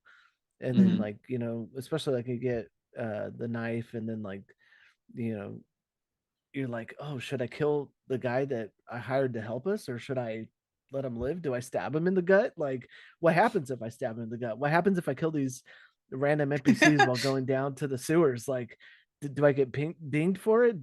Do I let them live? Do they Question. benefit me? How many times have you saved, done something, and then reloaded because you didn't See, like and the that's the thing. outcome? I haven't yet. But Oh, okay. I've been way more cautious of my decisions and like thoughtful than I would normally be. Normally I'd just be like, ah, fuck it, maybe I'll figure it out later, or like, but I'm like, ah, like maybe I want to hear what they have to say. Like I just like wait and see, and I don't know, I really enjoy it for that aspect. Mhm. Yeah, I think it's really funny. I still kind of early, probably like 2-3 hours in overall. I've done a lot of Yeah, just walking around, looking at things, wasting a lot of time because there's a lot of just comedy in the environments, and it's so hard Mhm. to just yeah. keep moving forward when you want to keep looking at things. But yeah, I've laughed out loud multiple times. This is Yeah. the most I've laughed since. Wasn't there another funny game kind of recently? Actually, I can't remember. But this game's really funny, and I think it's strange how. I mean, it's weird that the Metacritic score is so low. Whenever it has like glowing reviews on Steam, like very positive 90% uh, on Steam, and it has a really good Metacritic score with the audience as well. So it's weird that there's this huge disconnect. But at the same time, the game barely has any reviews at all on Metacritic, which Mhm. is Hmm. odd Mm. considering it's become such a hit. The game's massive right now. It's blowing up. I see it on Yeah. social media every day. It's the biggest third-party launch on Game Pass of all time. That's insane. So weird. An Yeah. indie Yeah. game. This is Yeah. essentially an indie game. Yeah, like, and they're one Mm, of their trailers, like I think it was their gameplay trailer, and I was talking to them. They were like, it got millions of views, and they were like, where did this come from? Like, even they were kind of shocked whenever like people really started catching on during like the early like promotion of it. But I'm glad that I'm not the only one who's like laughed out loud at it, because I was like, what if I'm the only person who thinks this is funny? you know? yeah. But I Now, haven't I gotten think to dive back into it yet. I've been hopping around other stuff too much, but I need to. Well, humor it's is like solar always sorry. opposite. Oh, well, no, I was just gonna say, I think you're probably going the same direction, but like, when it comes to something like solar opposites, I think the humor it's written in a very smart way, but it's also like very bathroom humory type stuff. But I think that it's blended very well, and I think it's also very subjective. Yeah, that's the problem is I guess a lot of people who reviewed the game didn't think it was funny, and I think they're fucking insane. 'Cause I think the game is hilarious. I'm Yeah. constant like I'm smiling the whole time almost, and I'm not even that into Rick and Morty humor. I've watched a season and a half recently for the first time, and I enjoyed it, but like I stopped. Like I'm not like super excited to keep watching it. And this game is still funny to me. Like it's just Mhm. I feel like with South Park, a lot of people thought it was super funny. I thought it was a funny series, but with South Park, I wanted like an actual story because I think they're really good at telling stories, as crazy as they are. With this game, I have no connection to it. It's a brand new IP, and I have nothing to really judge it on. So the fact that it's so aware of being a game and making these funny jokes that I feel like it does better than South Park is making fun of video games. I feel like this game does a better job at that. And Yeah. and it's all like super aware and just really funny. And also, the criticisms about the combat, I feel like it's a little overboard. Yes, the combat is a bit repetitive, it's kind of janky, but are we really judging this game on the combat? Is that why someone would play this game? Like that's like saying The Witcher 3 sucks because the combat's not good.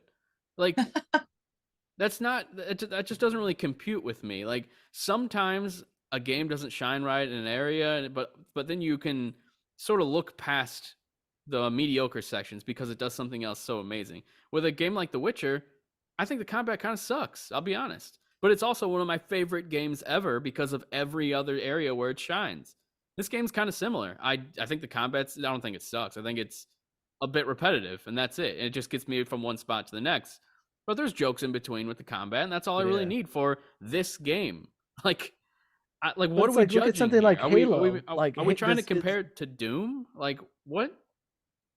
There's Should have been not Doom. like, even in like Halo, you're not getting a wide variety of enemy types. You have, how many grunts do you kill over the course of the game? Like, you're telling me You're that doesn't insane, get though. Halo's repetitive? incredibly fun, Greg. What are you talking about? Halo's on a whole nother level But the compared to this combat game. sucks. Well, and I think Halo's that's incredible combat. it's okay. Get out of town. It's just combat evolved. Oh, there we go. But yeah, I feel like to give this game a 5 out of 5 because you didn't like the combat, I just think is silly. But I don't know. I guess they shouldn't have leaned so hard into having so much combat. I guess it's their fault. I really think the game. Case closed. I think the game it. could have probably cut out. They could have cut out 50% of the combat, and I think they would have. I think it would probably reviewed way better. But I mean, I don't know. People don't like the jokes all that much. A lot of the complaints I've seen have been the jokes, but I just think they're kind of crazy. I think anyone who likes comedy is going to think this game is at least somewhat funny. I think people are taking Yeah. the game more seriously than they should be. That Like, too. Like it's not meant to be taken seriously. in the first 5 At minutes, all. someone is snorting coke. Of course, no, it's Yeah. not supposed to be taken seriously. Right, like 5 inches from your face, you see someone snorting coke within in the opening 10 minutes. It's like I remember I saw that. I was like, oh. I didn't even know you were allowed to show that in a video game. Yeah. Like I really Yeah. didn't. Like because I At know least that's in the tone, though. in like TV shows like American Dad and Family Guy, like they'll always go down and you won't see them do the drug, and then they'll come back up and their eyes will be all huge. But in this game, they just straight up show it. I'm like, oh, okay, Mhm. that's cool, that's funny.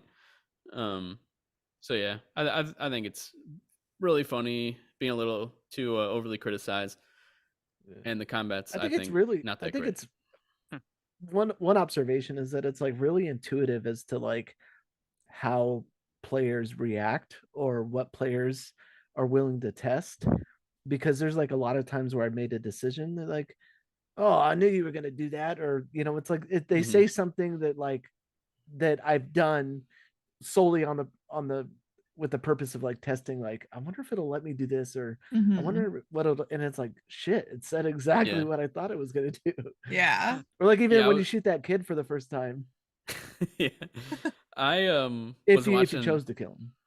I definitely killed him. Yeah, I watched this interview, and he was saying how he specifically wrote dialogue around things he thought people would try to do in the game, and like added Mhm. like little Yeah. funny like references, like no, you're not supposed to be over here, and then he'll like throw the character back like for no reason. yeah. But yeah, I think it's a smart, funny game. I played it, and then like I saw the reviews coming up, and I was like, wow, I thought it would review better than this. That's weird. And I kept playing it, and I'm thinking, it's really weird that this didn't review at least in the 7s. Like it's in the 5s and the Yeah. 6s. Yeah. And but then I'm really glad to see that the game is a hit. Like those reviews really didn't matter in the long run. They were probably Yeah. really bummed out at first. the studio. But Like then again, this is like obviously their most ambitious game by far. They did VR stuff before that didn't look nearly this level graphically or even Mhm. gameplay wise. So they were probably Yeah. expecting like 8s. Like they might have even done like internal reviews and expected like 8s. But yeah, sorry, what were you saying, Greg? I was just gonna say like, and this is kind of like the middle finger to the video game reviewers and critiques, that like it doesn't need those raving scores to sell, or any of those things. Like it can just be itself and It's word of excel on mouth. its own. Yeah, and I wouldn't be shocked if they took the like shitty review scores and put them on their box anyway. Oh I hell think yeah. that would be funny. They would. They Yeah. probably Well, will. like, The Game of the Year edition, even Yeah, though it didn't just- win any Yeah. Game of the Year awards. Yeah, just from like the demo that I played, and yeah, seeing like 5s and 6s, I was like, really? Like, I was like, I should have reviewed this clearly because I really liked it. Yeah, it's weird. It's weird how many people I've seen who are really enjoying it, and then looking at the Metacritic score, and it's like, what happened here? Like, Yeah. you know how many shitty video games reviewed better than this one? And like, I just don't get it. It's like it's a comedy. That's what the game is. That's like the point of it. And people are like basing it on its freaking gunplay and mechanics. Like that's Yeah. the most important element That's of this silly. game. Yeah, that's weird to me. Like I try to come at a game when I'm like reviewing it or whatever, like and asking myself, what's it trying to do? Like, what's this game trying to be? And this game is just trying to be funny and make someone laugh and enjoy a nice 9 to 10 hour game or however long it is. And It's like, hey, let's go on this weird fucking space journey. Come on, let's go. yeah, and That's laugh it. along the way. That's all they wanted to do, and I think they Yeah. totally achieved that. And that it should be judged based on that, not based on how it feels in comparison to Doom or Call of Duty or something. Like, I don't know. This isn't mechanically sound.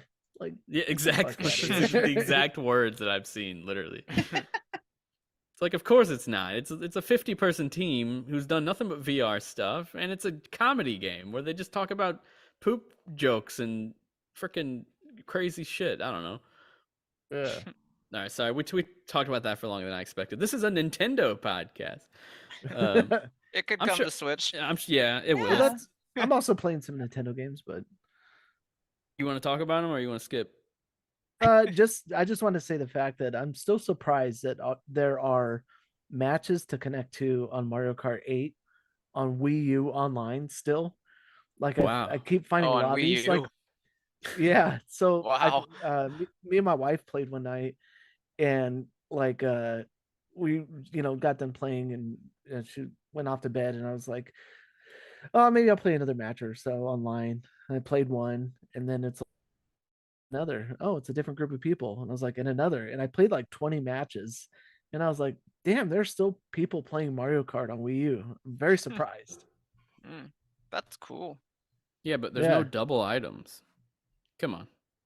Yeah. Get my drift game up though. But yeah. Greg, just play the Switch one. Come on. What are you doing? No, I own it already. What? That's the spirit. You own the Switch I have one? everything unlocked. No, No, he I already own it on owns it on Wii U. Wii. Yeah. Oh. Yeah. Just sign into my account and play the Switch version. Come on. You bought it for me, remember? And you don't even have it. Oh, I did. You're so weird. I don't know. You're crazy. You're a crazy guy. Mary, how's Yakuza 0 going and Pokemon? Okay. Hold up. Before we move on to me, Wind Waker. I'm not gonna let that go Oh yeah, I unmentioned. forgot about that one. How Greg, you dare finally playing Wind Waker What? for the first time? Well, I wanted to see what all the noise was about, and it's a very. I feel like So this Like- is your very first time playing it though. yes. Okay. Never played the GameCube version. It's a very different Zelda, and I kind of like that for it. I kind of like that it's like just kind of its own like quirky like experience, and finding my way around the island. And I'm just finishing up the area where you're supposed to save his sister out of the Forsaken The little- Fortress. fortress, yeah, whatever it's called. But I like the character designs, the enemy designs, like just I don't know. I feel like it took a lot of the it's refreshing coming to a game like this that doesn't have 50,000 mechanics going at once, and you can just like kind of experience this like weird cell shaded Zelda game that is a Zelda game but doesn't play like traditional Zelda games, although like some of the mechanics are still there. And I feel like that it's just to me the world is beautiful. I love the way it looks. I love the character designs. I love his expressions. Yeah. Yeah. There's nothing I don't like about it at this point, and it's really like I said, just kind of refreshing to like not play something like Apex Legends that has so much Thank shit going God. on, or you're managing like ammo, enemies, the movement of the circle, health and all this stuff, and you can just be like chasing I a have pig 3 in a field. hearts. Yeah. Yay! Dude, Hide in Greg, this please barrel. keep playing this game. Yes, like, please finish it. Like, I'll it's probably so quit. Like, good. on. No, It really is amazing. Like, it was it's my so good. first Zelda game. Wow, you The are only thing I don't young, like is even that- though you're older than me. The only thing I don't like is my Wii U gamepad, the rumble is going out, which only started recently. And so Damn. there's like it's a whenever like it Sounds like a dog throwing up. Yeah. Sounds like a kid crying coming from it. Dude, it's so good. Please keep going. Yeah. John, don't you say a word. I don't Whatever. even know what you Like- think about this game. It's fine. It's just another one of those games I quit on. Like I quit on almost every 3D Oh Zelda. my god, I hate you. Please go back. Like I said, whenever- Ocarina of Please. Time and Breath of the Wild are the only 2 3D Zeldas I've ever finished. Jesus. Consider Wind Waker or Twilight Princess or Skyward Sword, but that's a little advanced. You gotta really appreciate Zelda for that one. Well, Actually, that's the the one HD I. version. Yeah, on- I, do you I have a gave Wii up U on still? Skyward Sword because it was number one. It was really boring. I was really bored with Skyward Sword, and Mary's pissed. and the controls, like no matter how hard I tried, I could not get those motion controls to do what I wanted them to, and I don't know how to explain it. I tried to swing as straight as humanly possible, and it still wouldn't do the things I wanted. So I was like, all right, I moved on with my life. After like an hour. Consider the HD version where motion control is optional. Yeah, You have to maybe hold down someday if the- there's a really good sale. You have to Mhm. hold down R the entire time you play, but that's the only way to move the right It's camera. fine. Whatever. terrible. Yeah. I'd still Get used to probably it. prefer that. Yeah, it's better. It's better than motion controls, for sure. Yeah. But yeah, speaking of Zelda, I might as well switch this on over. Oh wait, no, Mary, you're also playing Pokemon. You want to talk about that? Well, I'm kind of playing Pokemon. I'm playing a Soul Link Nuzlocke of Silver and Gold with my friend Kelly. Our first little session was great. Our second, we killed I killed our starters Jeez. and I wanted to cry. And then I killed another Pokemon. So, but all the Pokemon deaths have been my fault so far. Oh my god. Yep, it's been very dramatic. There's been a couple tears shed. But something good that happened was because it's also randomized. We got like the eggs that you get, and hers hatched, and it's a Diglett, and it was cute, you know. Mine wouldn't hatch for like 3 more hours. So then it was like, is it a legendary? Is it a shiny? What Pokemon is it? It's a Blissey. A Blissey hatched out of my egg. So that's a Damn. pretty solid little combo. But now Callie almost killed the Diglett, which means she almost killed my Blissey. So it's been a roller coaster. Sounds like torture. It's really fun until you get attached to your Pokemon. And Like they your literally die. starters. Yeah, my You starter murderer. was a Bulbasaur. It never got to evolve to an Aw. Ivysaur. I was so sad. But I'm also playing Yakuza 0 again. Really sank some more hours into it. I'm enjoying it. And then on Sunday, I was like, okay, I'm gonna do some more like main story stuff. I lied. All I did was real estate and then the cabaret thing. Nice. Like I just was like making money. I was like, this is too addicting. It's too fun. So Yes. but need to it's continue oddly that game. relaxing too. It's like if I don't want to go fight people, I can just sit here and just make money, and which makes me Yeah. stronger. So then I'm ready to go fight people. There you go. So Yeah, those are some of the most addicting like side games in the franchise in Zero. yeah, they're great. I love Yeah. it. That intro to the cabaret is like one of my favorite scenes in a video game ever. Like it's so just like just over the top, just like this. None of this is necessary, but it is. Like, No, it's so fucking yeah, great. like it's funny because like with High on Life, like some games just aren't meant to be taken seriously. Like there's serious parts of Yakuza 0, and then there's other parts where I'm like, how is this in the same video game right yeah. now? But it is, Yeah. and it works. Yeah. And so I think that's what's so wonderful about it. Did Oh. did you ever run into the side quest where you're like racing like Matchbox cars? No, I haven't found that. And like I have parts for the Yeah, cars, same. but somehow I just haven't like found where to go yet.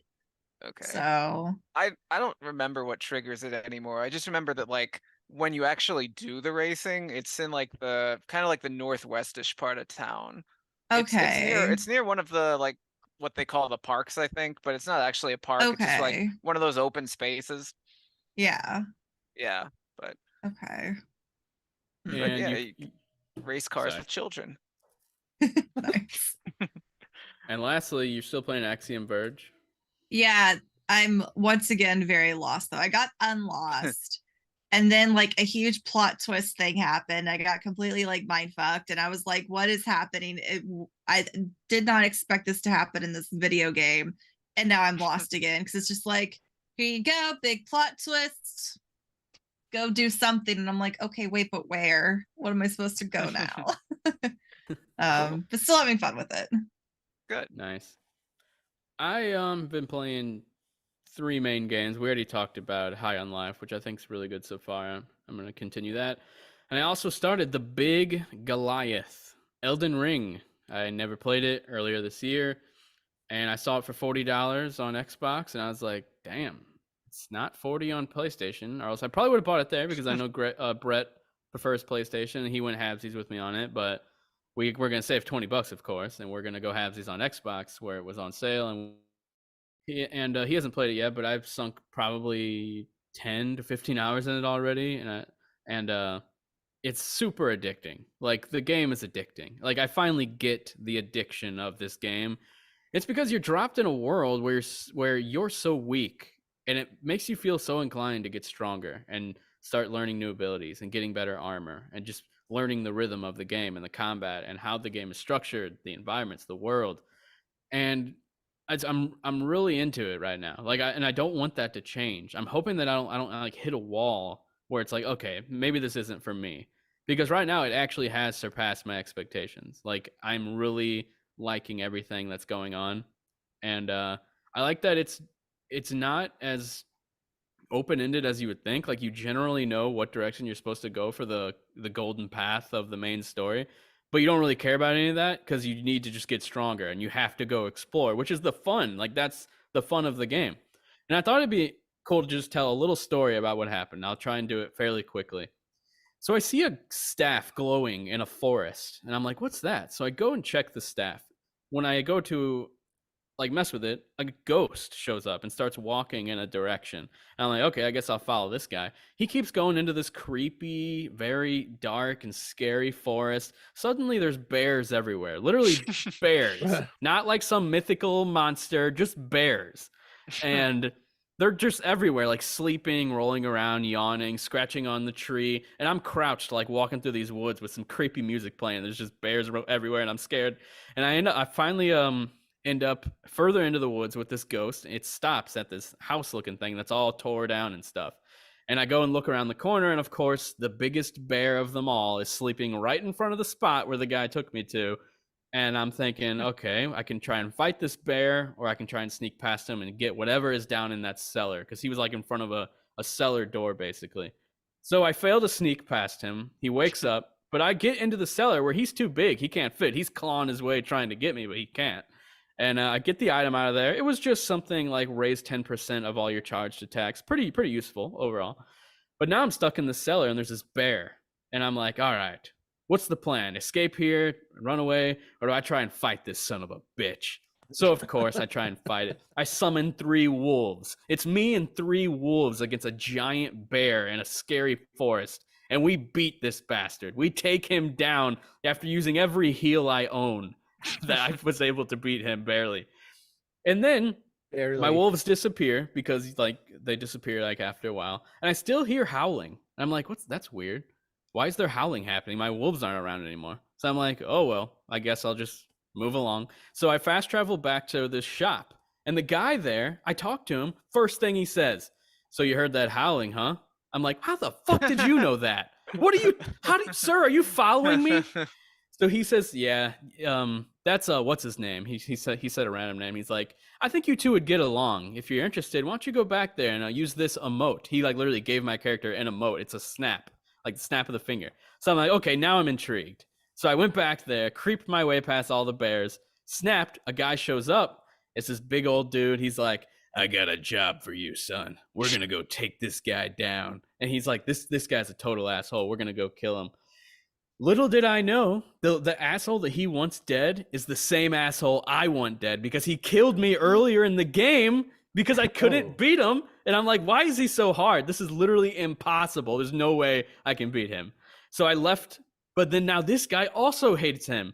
And we went there, we teamed up, and we kicked his fucking ass. Now he's dead. We beat him like it was nothing. This guy was in the dirt within 30 seconds. I'm not even lying. And all of that, everything I just explained, all started with me seeing a glowing staff in the woods. Everything just spawned from that. That whole story, that could have been a whole season of Game of Thrones, basically. It just happened because I saw something glowing. And this is why I finally understand this is a story that this game is telling. I understand why this game was up for a story of best storytelling in the Game of the Year awards. Like, this is actually telling stories, just not your typical traditional narrative-driven experience. It's something that the player is experiencing, and what I experienced, probably like rarely anyone else has, in the exact order of those things. So I just think that was really cool, and I had to tell that story. And yeah, the game is really awesome so far, and I really hope it continues to stay as awesome as it is. And it's just really fun. Lastly, I want to give a shout out to Zelda 4 Swords Adventures. I feel like this is an underrated Zelda game. No one talks about this game. I feel like rarely anyone even knows it exists. Who are Zelda fans? Twilight Princess. No. This is different. That's underrated. This is under the radar. Underrated versus under the radar. This game, I feel like people mix it up with Zelda 4 Swords. They don't realize that it's two different games. Totally different games. This is a full-blown Zelda game with a narrative and everything. Cutscenes, you play it single player. Like, you can play it in co-op, but it's a full-blown like single-player Zelda game, except it is level-based. There's like an overworld, like a Mario game. That's the only thing that's like truly really different. Everything else, structured linear like a Zelda game, puzzles, action. And what was really cool about this game is I know how excited they were when they were like, wait, we get to make like a 16-bit Zelda game with the power of a GameCube. You realize how much shit we can have on screen. So they went all out with this game. It's like playing a retro Zelda game, but with the power of a modern console, even though it was a GameCube. But there's so much they can do if they're using this art style, because obviously a game like Wind Waker and Twilight Princess is pushing the hardware, but a game like this, they do so much. Like, you're fighting dozens and dozens of enemies at the same time with 4 different links. You're doing different formations. You're spinning. You're using your bombs and bow and arrows, or boomerangs and arrows. And I just think it's really fun. And I played this as a kid, actually, because it was like that filler game before Twilight Princess. I think it was in between Wind Waker and Twilight Princess. And I really liked it, and I got to like a Twilight-like realm or whatever, and then I ended up getting stuck when I was a kid. Like, it was probably like halfway through the game, or maybe even earlier. I can't remember. I was a stupid kid. But I really liked playing it, and I never got to beat it. So now as an adult, I have the mind and the sheer power to make it through this game, and I'm enjoying it a lot so far. I think it's underrated. I think it's weird that it's never in the conversation when anyone is talking about any Zelda game. Like, never mentioned. No, and it literally is just a Zelda game. And it's awesome. Yeah.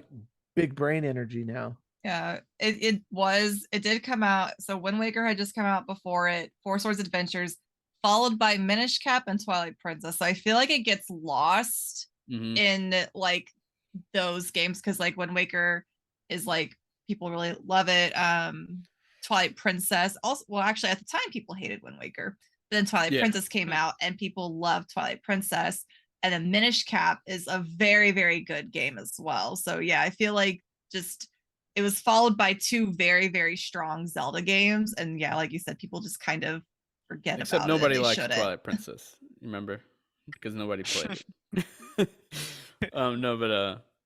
No, No, but what's cool is like this game is like multiple Zelda art directions combined. So when you go in Mhm. buildings and stuff, it literally turns into the Game Boy Advance graphics of like A Link to the Past / Four Swords, like or not Four, yeah, Four Swords, but also a Minish Cap, like combined. It's like the Minish Cap Link basically. Um, but then like bombs and stuff and like fire, like the grass will catch on fire and just all of it'll burn, like freaking Breath of the Wild, which is really cool. And it's all the effects from Wind Waker, like those explosions and that fire. And I think that's really cool because they're able to use once again the power of the console to do like more robust animations and crazy stuff on screen, but you're still playing like a retro styled Zelda game. So it's just like it's like the Minish Cap and A Link to the Past and all those Zeldas on 1,000 because of how crazy they're able to go with the GameCube home console power. I mean, yeah, I think it's a bit underrated. Maybe it gets a lot worse, but right now the puzzles are really smartly designed. Story, I'm not really paying much attention to because I don't care that much. But it's good. Sorry, Mary. Gosh, Mary, Mary's did like, you "Well, ever fuck play you this then." one?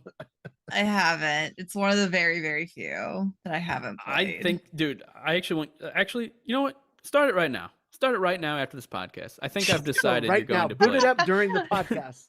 Wait, Gosh, my Four Swords GameCube is Adventure. right there. Four Swords Adventure. I want to say that's one of the games that they gave away on 3DS as part of the ambassador No, program. that was Four Swords. Mhm. Four Swords is different than Was Four it? Swords Adventures. Yeah, because But- I was a but part I of the played- ambassador. I played a game though, and like I played a single player one. I definitely didn't play a multiplayer one. I think you can still do Four Swords like a single player mode. Because there's no way that the Four Swords Adventures was running perfectly fine on 3DS because it is a GameCube game. Well, I'm looking now. They might have called it like Anniversary Edition or something like that. Yeah, I think they did, and I Like think they some added. special version. Yeah. The Legend of Zelda Four Swords Anniversary. That's what I played on Oh, 3DS. Yeah, I I remember that. guess. Yeah. So I did do play it. also have that on my 3DS. Yeah, it's the ambassador thingy. I- I remember I- thinking because I was confused back then. Like I thought that was this game whenever I got it. Mm, I'm like, I don't remember this stuff because it's just a totally different game. Really Yeah. weird naming convention with these two games. You got Four Mhm. Swords, you got Four Swords Anniversary Edition, and you got Four Swords Adventures. Yeah. But Four Swords Adventures, I highly recommend any Zelda fan play this game. Like it's genuinely really, really good. And like there are even like some 2D sections that like when you go inside of a cave or something, you're like doing like 2D stuff like a Mario game or something, like a 2D Mario game. Kind of reminds me of Link's Awakening, how that had like 2D elements. little bit. This game deserves a port though on Switch. I'll be honest, because it still looks really good. I'm playing it not on GameCube. I'm playing it in other ways, if you know what I mean. And the art style has aged really well, especially with like the GameCube animations with the explosions and all the enemies on screen. It looks like something like Vampire Survivor or something, which doesn't look good until you see everything on screen, you know. Right. All right, guys. I just ranted for like the last 15 minutes, so sorry about that. I'm always last, so I have to let it all out. Although Sorry, it's I always my blacked out. most anticipated part is to finally say what I think about these games, and it's literally the last 10 minutes of every episode. It's all right. should- It's narrowly still Tuesday. Yeah, exactly. But yeah, it's been a fun show. Thanks you all for hanging out. Y'all. Thanks, And y'all, Mary, yeah. if people want to find you, where can they go? You can find me on Twitch and on Twitter, Mary Wants a Cookie. And I guess I'm kind of sort of posting on my personal TikTok, so I'm there as well. But you can also find me on the Destructoid TikTok, where I post even Yeah. more. Past 100,000 subs or followers, Mhm. whatever they're called. Yeah, it's been Nice. awesome. We've been doing some numbers on that platform lately. Yep. I don't know how we're doing it, but we're doing it. Greg, if people want to find you, where can they go? You can find me all my socials, TikTok, YouTube, Twitch, Instagram, at dynamite_giraffe. And if you could help me out, give me a follow on TikTok so I can start going live there. One day I'll hit 1,000 followers. But I think I'm going to be streaming, I think River City Girls 2, if anybody's interested, probably starting here soon on Twitch in the next couple of days. So look out for that. Awesome. He'll be doing that naked. We also have John. Where can people find you? You can catch me doing stuff at the Escapist for a few days, and then I'm going away for the holidays. Don't talk to me. Don't look at me. I don't want to work. Yeah. But Gonna play some Elden Ring. Naked. And Naked. before the year's over, I should try to put some sort of update on the Boss Saga website. I'm making the game Boss Saga, boss-saga.com, I think. And that'll be a fun game when it releases in 50 years. So I just got to give I'm some sort of excited. end of year update. Why, thank you. I'm excited to play that on the cloud on my refrigerator. There you go. And me, I'm Brett Medlock, which I never even said at the start of the show. Video producer and content creator, writer sometimes for Destructoid. I don't know what I am anymore. You can find me at Twitter at BrettNLL and making content over on Destructoid at Destructoid on TikTok. So yeah, thanks a lot everyone for hanging out. Anybody who's still here, please leave us a review on podcast platforms. It would really mean a lot. We got 10 reviews now, which is awesome. All very positive, which is great to see. And please, yeah, I think that's it. Please, nothing. Goodbye. Happy holidays. Oh yeah, Merry Christmas, Happy Holidays. Is Merry Christmas Christmas is Sarah. past by the time? Oh yeah, it will be past. Yeah. I forgot. Goodbye.